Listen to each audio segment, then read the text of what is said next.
शिवलिंग को यदि वो टच कर गया तो फिर आपको नहीं पाना। अच्छा, कई लोगों के मन में एक प्रश्न आता है, महाराज प्रश्न तो बहुत सारे हैं, यहाँ पर भी बहुत हैं और ऑफिस में भी लिख लिख के लोग बहुत सारे दे जाते हैं, तो जितने पढ़ सकते हैं उतने पढ़ कर बता दें। एक प्रश्न लोगों का बहुत अच्छा है कि हमारे जो पूजन बाड़ी होती है, हमारे पूजन का घर होता है, पूजन बाड़ी होती है, पूजन का मंदिर होता है हमारे घर के अंदर, उसमें ठाकुर जी भी हैं, शंकर जी भी हैं, गणेश जी भी हैं, देवी जी भी है, सारे देवता जी भी हैं। तो वहां पर हम जो भोग लगाएं तो वो हम लोग खाएं कि ना खाएं? अब ध्यान देना महाराज,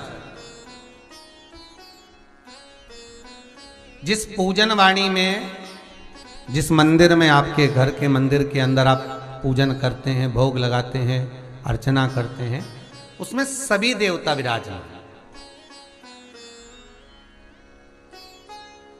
और सारे देवता को आप जो भोग लगा रही हो वो थोड़ा दूर से लगा रही हो।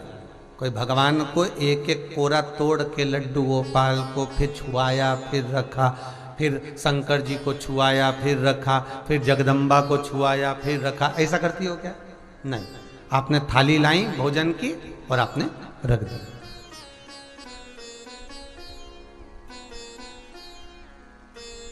और थाली रख कर रखा,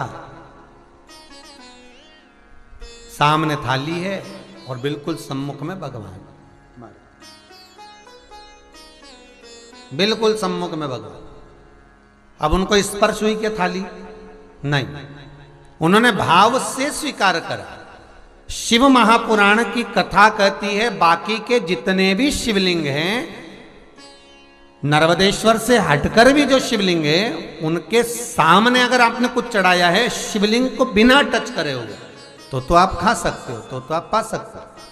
पर यदि किसी भी मंदिर में अगर जो सामग्री आपने शिवलिंग को लगा दी गई है तो फिर उसका भोग आप नहीं कर सकते। वो कोई बैरागी, कोई त्यागी जिसने परिवार, कुटुंब, कबीला, नाते, रिश्ते सब छोड़ दिए हों, फिर बस वो उसके लिए महाराज, फिर वो उसके